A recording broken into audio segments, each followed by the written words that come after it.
আগে ধর্ষিতারা রেকর্ড করতে যেত না, দলীয় পরিচয়ের ভিত্তিতে এখানে কোনো পুলিশ কোনো অ্যারেস্ট গ্রেফতার করা হয় না, করছে না। ঐতিহাসিকভাবে এই বর্তমান সরকারের দায়িত্বে আসার পর থেকে এই পর্যন্ত সমস্ত ডাটায় আমরা ঐতিহাসিকভাবে এগিয়ে আছি, মানে উন্নত আছে।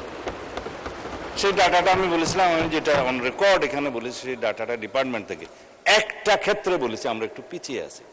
সেটা হলো এই যে দর্শনের কেস রেকর্ডের ক্ষেত্রে আমরা একটু বেশি দর্শনের চিত্রটা পেয়েছি।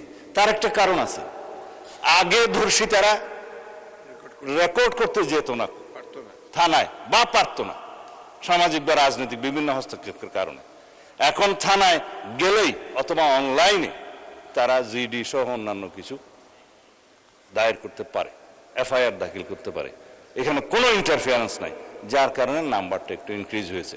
তবে সুখের কথা হলো, ধর্ষণ যেখানেই হোক, শিশু হোক নারী হোক, যে অবস্থাতে হোক, আমরা তাৎক্ষণিক এটা পুলিশ ডিপার্টমেন্ট অ্যারেস্ট সহ চার্জশিট প্রদানের জন্য এবং মামলায় সহযোগিতা করার জন্য সাক্ষী উপস্থাপন সহ ট্রায়ালের সমস্ত ক্ষেত্রে একটা বৈপ্লবিক পরিবর্তন দেখতে পেয়েছি, যার জন্য রামিসা হত্যাচার হয়েছে 15 থেকে 17 দিনের মধ্যে, মাননীয় বিরোধী দলের দাবি করেছেন 15 দিনের মধ্যে বিচার করতে, 17 বিচার হয়েছে।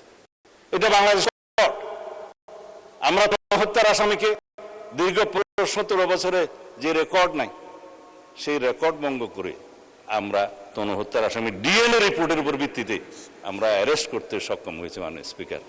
বাকিগুলো বলতে চাই, চট্টগ্রামের বাকুলিয়া একটা শিশু ধর্ষণের প্রচেষ্টা হয়েছিল, সেটা তাৎক্ষণিকভাবে অ্যারেস্ট হয়েছে এবং সেটাও মামলা চার্জশিট দাখিল করা হয়েছে সম্ভব। এইভাবে সমস্ত জায়গায় আমি আরেকটা বিষয় উল্লেখ করবো না, যেহেতু আমাদের অ্যাটমসফিয়ারটা খুব ভালো আছে। দলমত নির্বিশেষে দলীয় পরিচয়ের ভিত্তিতে এখানে কোনো পুলিশ কোনো অ্যারেস্ট গ্রেফতার করা হয় না, করছে না। অপরাধীকে অপরাধী হিসেবে ট্রিট করছে। সেটা বিরোধী দলীয় পক্ষ থেকে আমরা পেয়েছি। যদি তাদেরও কোনো নেতা কর্মী বিভিন্ন অপরাধে জড়িত, তারা সাথে সাথে ডিসিপ্লিনারি অ্যাকশন নিচ্ছে, সেটা অ্যাপ্রিসিয়েট করি, ধন্যবাদ। আমরাও সেই একইভাবে আইন শৃঙ্খলা পরিস্থিতি উন্নয়নের জন্য কোনো রাজনৈতিক পরিচয়কে আমরা কখনো প্রাধান্য দেব না। পৃথিবী কোথায় গেছে?